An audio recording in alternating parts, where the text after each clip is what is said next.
Welcome to Leading from the Middle, a podcast exploring instructional coaching leadership through the lens of Black women instructional coaches, also known as BWICs. I'm your host, Dr. Courtney Tate. As a researcher and leadership coach, I study how coaches navigate identity, resilience, intellectual contribution, change agency, and belonging, all while leading from the heart of our school systems. Whether you're a coach or a school leader, this show is here to help you strengthen your impact and establish your voice while leading from the middle. Now, let's dive into today's conversation.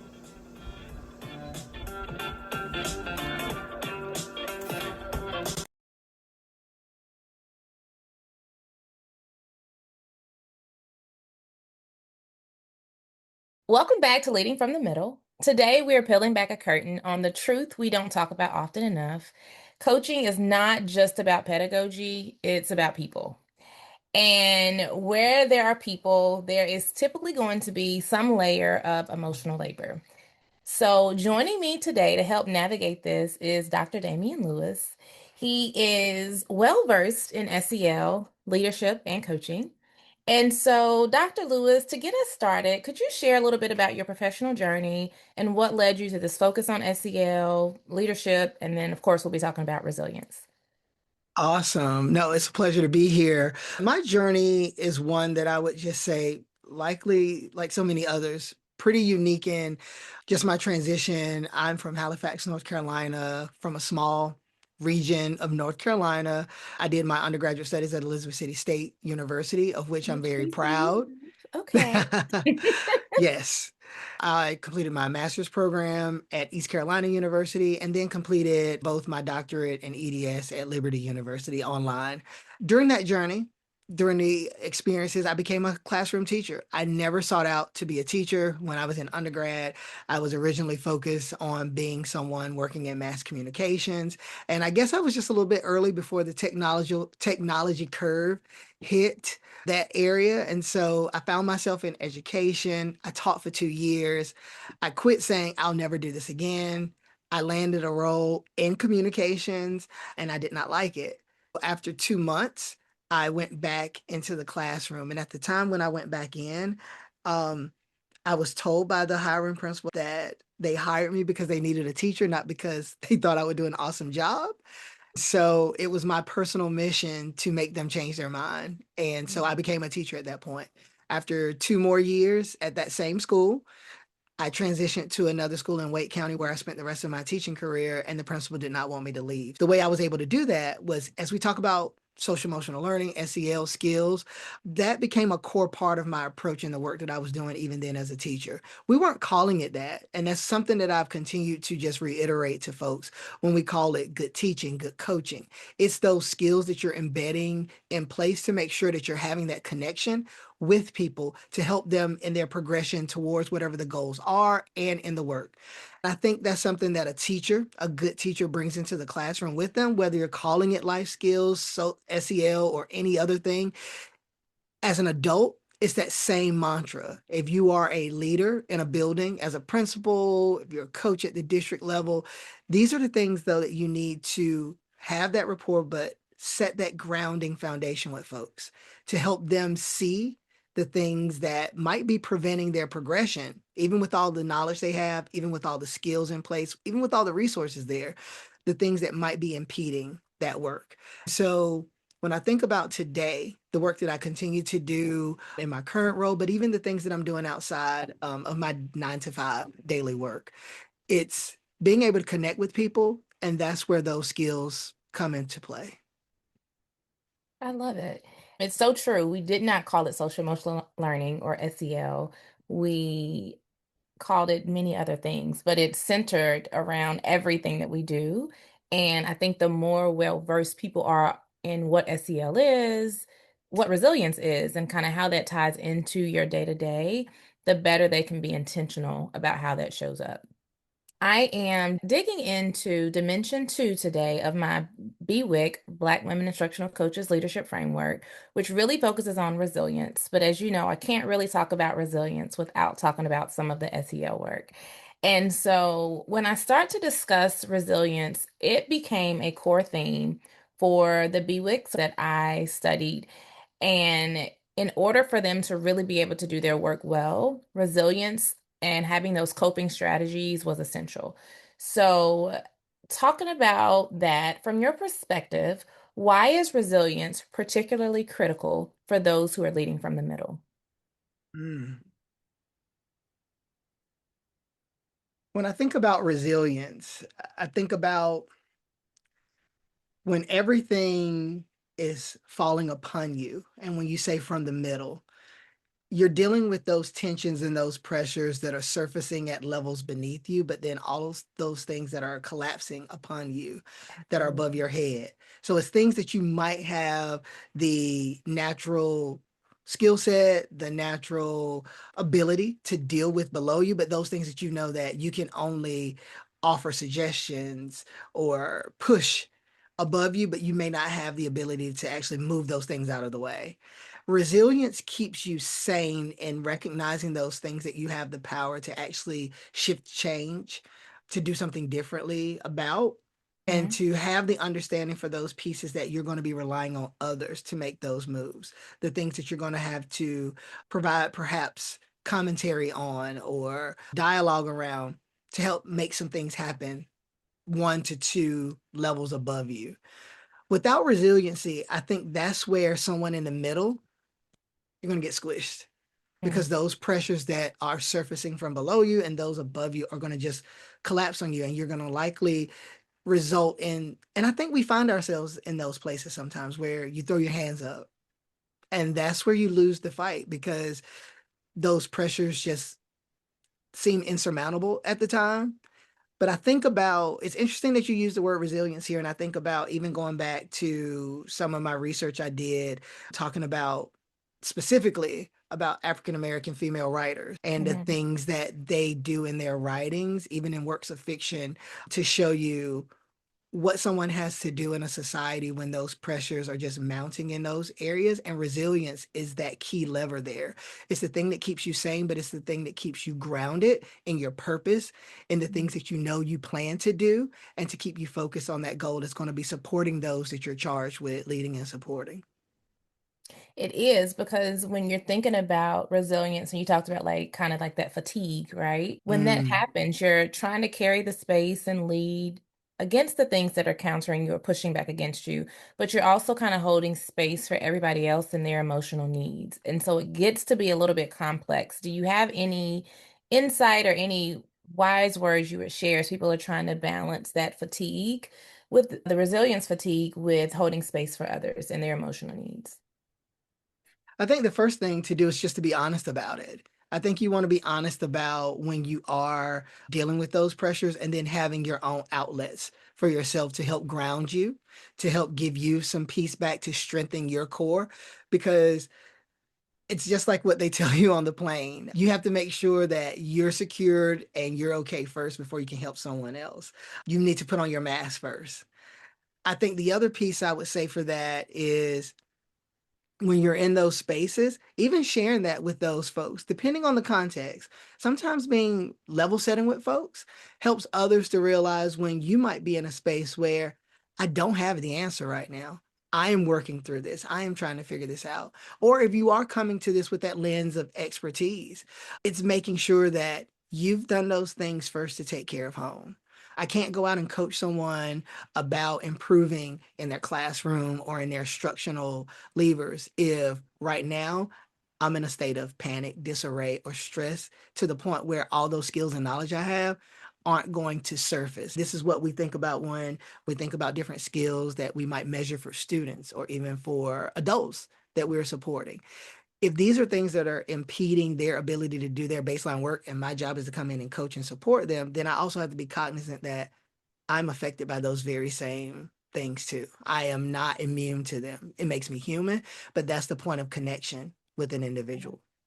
And it's as a coach, we are deemed the experts in some things, but when you're in that coaching mode, it's okay to say you don't know. It's okay to, yeah, the connectivity, I think, builds trust because when people know that you're not in a space that you think you're invincible, that you don't think that things can't, some things will just kind of make you want to pause and say, I need a minute. And so when you can be true and transparent in that fashion, I think it really helps to build that connectivity and make you seem more accessible to those folks that you're leading because they can see, okay, she has or he has those tough days also. It's not just me that's in the classroom having these days. My coach, or if I'm a leader, my leadership coach has some of these same challenges. So it just helps to kind of build that rapport and solidify that we're all human and we all face it in the day to day. The next thing that I'm really wanting to kind of shift a little bit to talk about is the resistance. So Okay. every leader has to deal with being resilient, regardless of how you show up. But a lot of times, particularly as an African American, there is resistance that we encounter that's a lot different than our counterparts.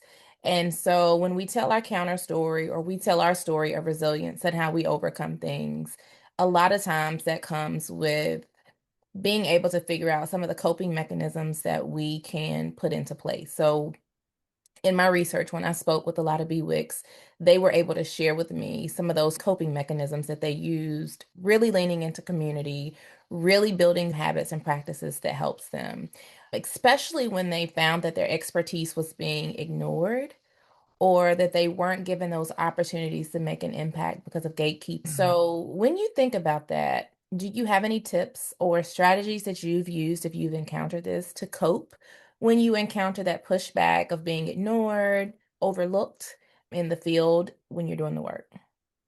Mm. I think when you're doing, and let's start there, you're doing the work. Yes. And when you're doing the work and you have these things that I'm going to again just equate to barriers that may be there for any number of reasons, but in those cases too, where you can tell there might be some semblance of being singled out, or, perhaps it is some issue with who's actually leading the work, their presence in that particular space, or some fear of them working in that space. I think we go back to what can I control in this place? What are the things that I do have the ability to impact and do? Where are my levers for control, even when I don't immediately see them? And I think Hmm. that's where you press forward with.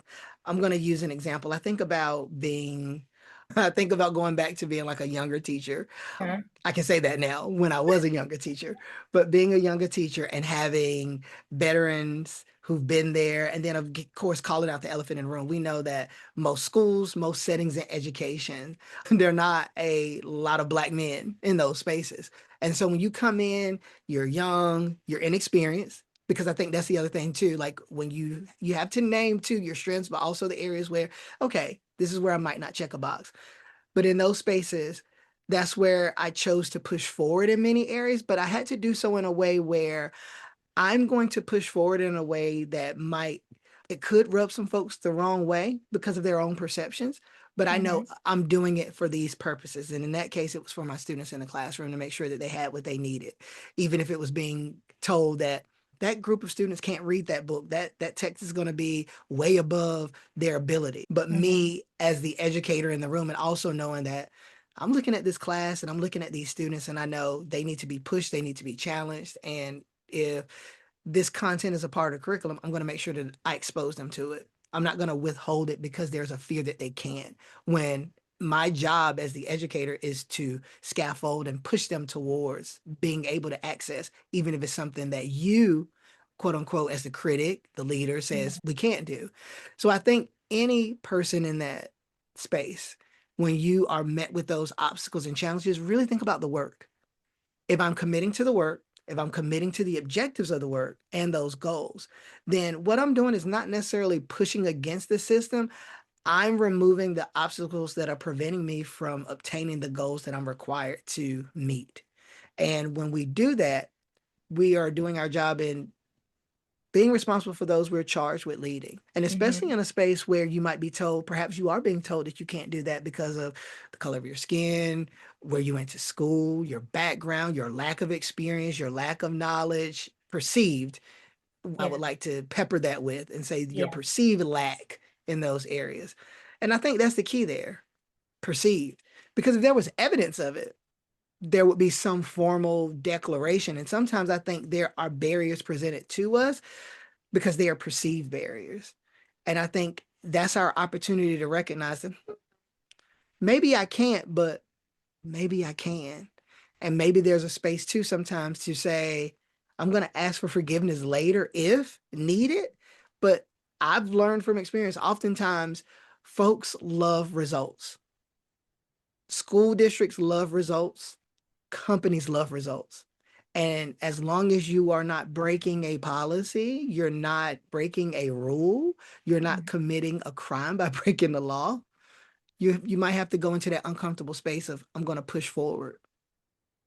Absolutely. And that also, so last week, Dr. Anderson and I had conversation, or a few weeks ago, excuse me, we had a conversation about your identity as a leader, especially in instructional coaching. And so you just emphasized or reiterated some things that we discussed with really making sure that you show up well and that you know your stuff. Because even though there might be this perception or this bias that is there when you walk in the room, right? They can see me when I walk in the room, but they don't know what I bring with my Mhm. presence. So once people can see the results, that makes a difference. But that means you have to come prepared. That means you have to study your craft and you have to hone in on your craft so that you do show up well and so that you do leave impact and a legacy when you leave out of the space. So I'm glad that you stamped that because that's something that we definitely discussed last week.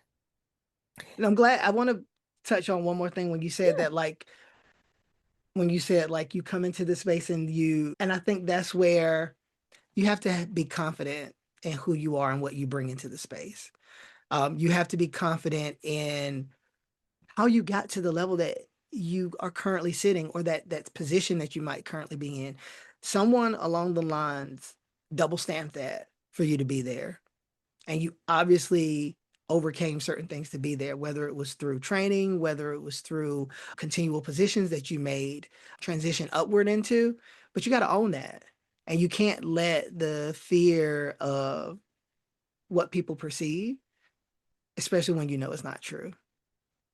Yeah, you cannot let it hold you just at a standstill. That's a Yes. part of that resilience, right? Is thinking, Mhm. hey, how do I build myself up to go do this another day and to know that regardless of the resistance that I'm encountering, I can still do this and overcome this. And so when we think about coaches who are listening, who they might have a one-on-one meeting tomorrow, they may be leading a PLC tomorrow, but they've experienced a lot of resistance. What are some practical SEL-based strategies that they can use to help them to build rapport or help them to kind of be resilient and feel safe immediately when they encounter that resistance? One thing I'll say, first of all, thinking about just their general practices and how they show up and how they connect with folks. I think, first of all, being consistent is something that we think about when we're dealing with our juniors, when we think of working with students, but it's critical when we're working alongside other adults. Being consistent in whatever it is that we are framing, we're saying, or we're doing in those spaces.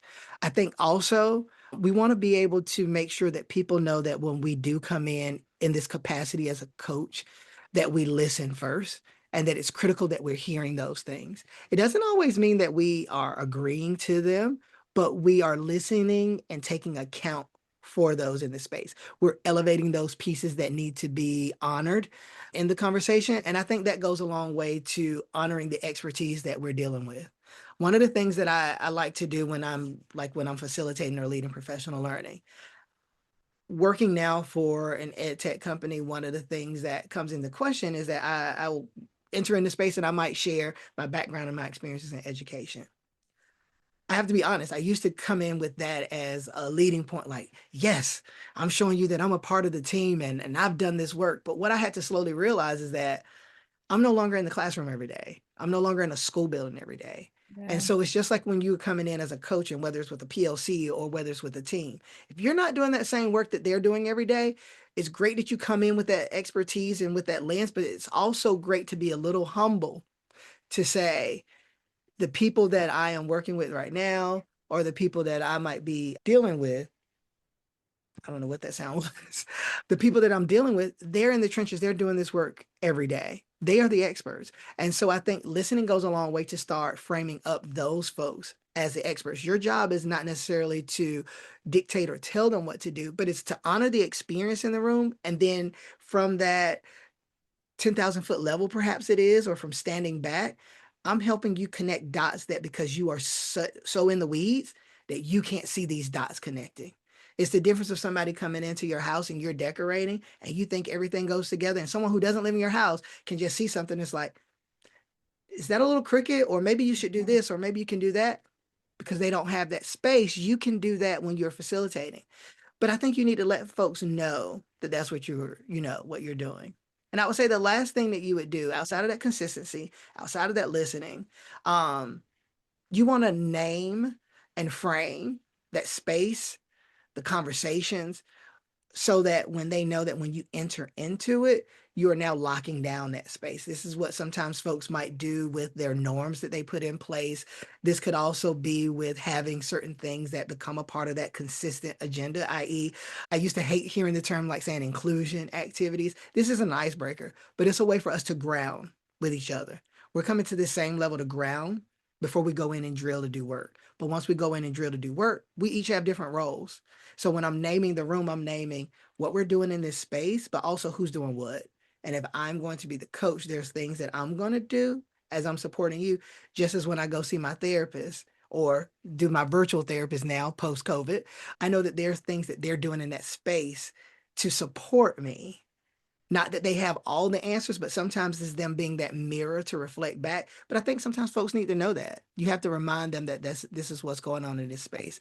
So I would say those are the things. You want to be consistent, you want to listen, and you want to name and frame that space and those structures for that time that you're going to be spending with folks. Yeah, and all of that does so much when you're thinking about building trust and rapport, because coaching is all about relationship. So the consistency lets them know when I need this coach, they're going to be there, they're going to be present. The naming and framing is so good because in a lot of buildings, people don't know what to expect from coaching because a lot of people throw coach on things that aren't actually coaching. I love that you initially talked about leading with listening. We don't come in with all the solutions because we have to know what area are we even coaching you around before we can get into a conversation on coaching. The goal really is to help you become better at whatever it is that goal might be. And I think when we can get more people to realize that, I always say with coaching for me is ask, don't tell. I'm asking you Mm-hmm. questions. I'm trying to hear and figure out what you want. I'm not trying to do the directive coaching where I have to tell you everything that you need, quote unquote, to do. There are times when you might have to do some directive coaching, but I try to live in the lane of asking questions to clarify, to understand, and then really to help them to see that they have a lot of the wisdom innately within them. I'm just Mm-hmm. here, like you said, from a different perspective to help you think about it or frame it differently. And I think the naming and framing is just so strong because it helps people to disarm themselves and to open themselves up to be coached. Thank you for sharing those. I'm thinking about, we named it a little bit at the beginning, but I'm thinking about Okay. the folks who have heard us talk and they are trying to figure out, well, are they talking about SEL or are they not talking about it? If you could just, in the simplest of terms, just help people to see how SEL shows up in their coaching space. There may be some folks that are just classroom teachers that haven't decided they want to go into coaching or administration yet.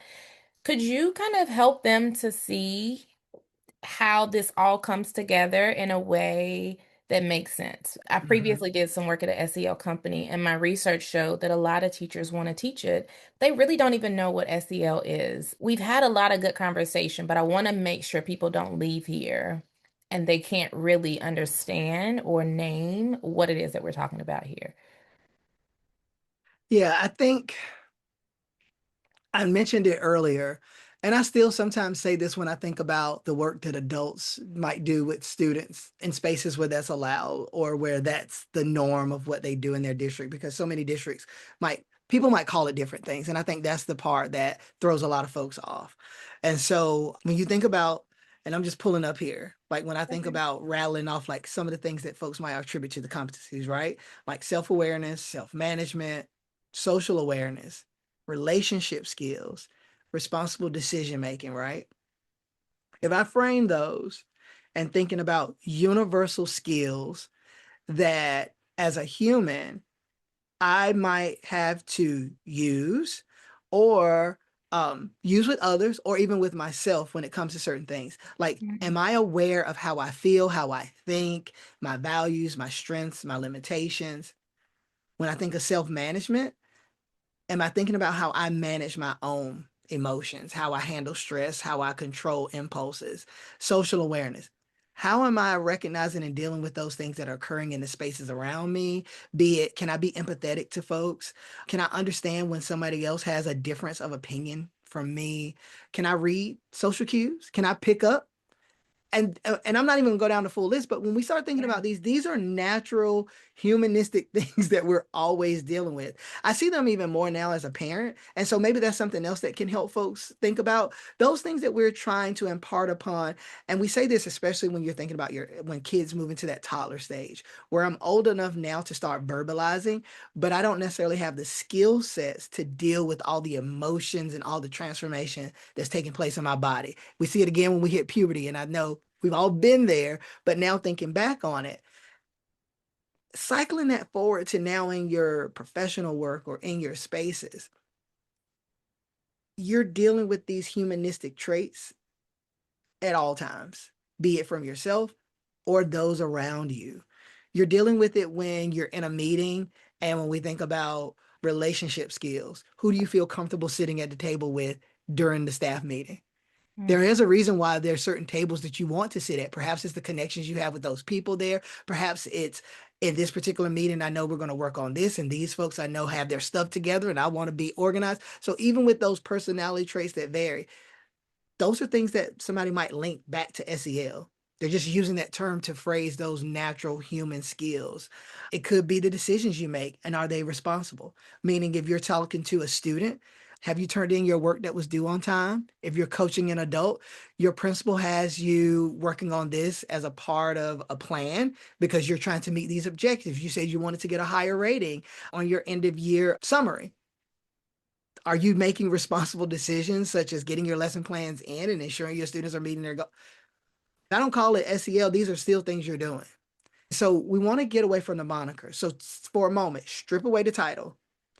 Think about those natural skills that are going to supersede space and that you're going to find yourself universally applying in each and every setting. You might Mhm. be modifying how you're using them in different settings. And I think once you become cognizant of those, SEO becomes easy because you recognize, oh, that's just the way they're labeling that. It's the same way I might go to a copier and call it a Xerox machine. I'm an 80s kid. And so you may call it that, but it may not be by Xerox. It's a machine that copies, photocopies, but that's what we call it. And it's the same thing with SEL. We call it that, but you can call it so many other things, but it's going to mean the same thing. Yes. And I think when you're equipped with that and when you know that, one, you can be a better human, right? Because you know how to engage with Mm, folks in a better way. But also when you encounter that resilience and you are aware of your emotions, you are aware of how you process things or how you show up, it can also help you to ground yourself before you respond or before you react because you have a better sense of control over your emotions, over your actions. You're aware. And so they mm. go very well together because as an instructional leader, coaching others, you can't help the resistance that's going to come. You can't help sometimes that the pushback is going to come, but you can help how you show up, how you respond, and how you help yourself kind of to bounce back when those moments happen. Is there anything else you would share on the topic that we haven't discussed so far? I want to, there was something you just said there that I want to make sure we also note too. We're humans. So, like you just named something there, like you said, when we know. And sometimes it's knowing that this is not a strength for me because then you know I do something differently because that helps me. If I know that I have, and I'm just going back here, if I know my self management is lacking, Uh-huh. then I might want to create strategies or ask for support around that. I.e., maybe I need to practice some meditation. Maybe I need to have a specific strategy for when things become too stressful that I'm going to go for a quick walk. I'm going to do some deep breathing. I'm going to go get a drink of water. I'm going to go scroll on TikTok for 3 minutes to reset. Like, I think it's knowing the strengths, but then also knowing the areas where this is just not a natural strength of mine. And that's okay. Don't try to strengthen every area. You can work around it, but I think sometimes we try to strengthen everything instead of just recognizing that's not a strength for me. And that's okay. But I can do these other things to supplement it. I think that's something else that's critical when we're coaching and recognizing that about ourselves because we might be coaching someone where they're never going to hit this mark in this way, but perhaps they can do something else to a higher degree that's going to erode or oversee that in an area where it might make up for what we might be perceived as a deficiency. Being able to speak that, right? To articulate, okay, they're not killing it right here. But can you see how they do this well and how that impacts things also? Like we're still getting the same outcome. It's just coming in from a different lens. But also, as you were talking about some of those coping strategies and coping mechanisms, it's so important because sometimes you have to pull yourself out for a moment and you don't, in a school building or in a school setting, you don't have an hour to reset. And so for some of the folks that I interviewed, some of them talked about just having a journal that they can kind of Mhm, quickly just get it out and then they got to turn and get back into the game and keep it moving. So I think when you're also aware of when you have an area of growth or a weaker area, knowing that, but also having something to help you to counter when you get in a moment that you need to. Sometimes you get knocked off your feet. There's no other way to say it, but you can't stay down because you're leading folks. And so you have to think about, well, what strategies can I pull out of my hat that are going to be effective to help me to kind of overcome it in the moment? Not to say you can't process it later, but to mhm, at least be able to kind of have a moment, breathe it out, and then get back into the grind of what you're doing. mhm, Well, Dr. Lewis, thank you for just sharing those thoughts. It really helped me to think about how important it is for coaches to have those tools when they're trying to cope. It also made me think about a book that I've recently read by Valerie Burton. So if I haven't talked about it a lot on this podcast, but I am a fangirl of Valerie Burton. I've done my International Coaching Federation training through her. So she's who I used to get certified. But she has a book out that's actually called The Rules of Resilience. And it is a great book. It talks about 10 ways successful people get better, wiser, and stronger. And what I love about it is she's approached it from the lens of a teacher, a leader, a mom. She just has broad perspective for us to see just day-to-day ways we can be more resilient and how we show up. If there was a book that I would recommend that you all pick up and read, it would be The Rules of Resilience because I think it's something that you can apply in your role as a coach or a leader or in any role, but it's also very applicable when we think about our day-to-day life. So I want to close with one final question, and that is if you could put one mantra on a sticky note for a coach to see on a tough Monday morning or really any day of the week, what would it be? We all have a superpower. Use yours. Oh, I And like that. so I think about, as you might be able to see, I love comics. I think I've been an ardent fan like for years. But one of the things that a colleague of mine, current colleague of mine, shares, he'll say like, what's your jam? I think about that in the same way of like a superpower. I think there are things that we intrinsically have in each of us. We were each fashioned for something. There's a Mhm. reason you are where you are. There's a reason that you're in the role that you're in. There's something that you uniquely bring to this world. There's something you uniquely bring to your work. That's your superpower. You need to know what it is. You need to own it, know what its strengths are, but then also know the areas where perhaps it's not as strong or not, it can't impact certain things. Same thing that any good superhero would do, knowing what are the limits of my abilities? What are the limits of my power? And that's the same thing that I push you to think about for yourself.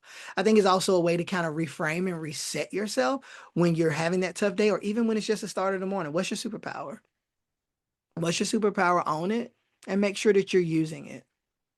I love that. Thank you so much, Dr. Lewis, for helping us navigate the emotional landscape, I guess I'll call it, as we're leading from the middle. So, as we wrap up our session today, we took a look at Dimension 2, resilience, and I want to leave you all with this thought. Resistance from others is often a reflection of their own fear and not a reflection of your lack of expertise. I want you to take the mantra that Dr. Lewis shared and put it on your mirror and reclaim your energy this week and the weeks to come. For a lot of you in education, you are starting to rapidly move towards the summer. So this can help you coast through the end of the school year, and then you can save it and make a new sticky at the beginning of the year.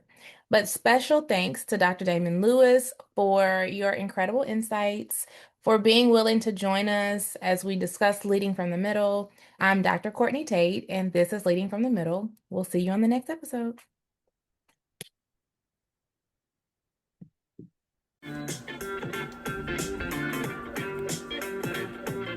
Thank you for listening to Leading from the Middle. For more research notes, articles, and insights on the BWIC Leadership Framework, please connect with me on LinkedIn or visit my website, alignedcoachingandconsulting.com. If you found value in today's episode, consider sharing it with a colleague who is leading from the middle of their school. Join us next time as we continue to explore the invisible leadership that moves our schools forward. I'm Dr. Courtney Tate, and I'll see you in the middle.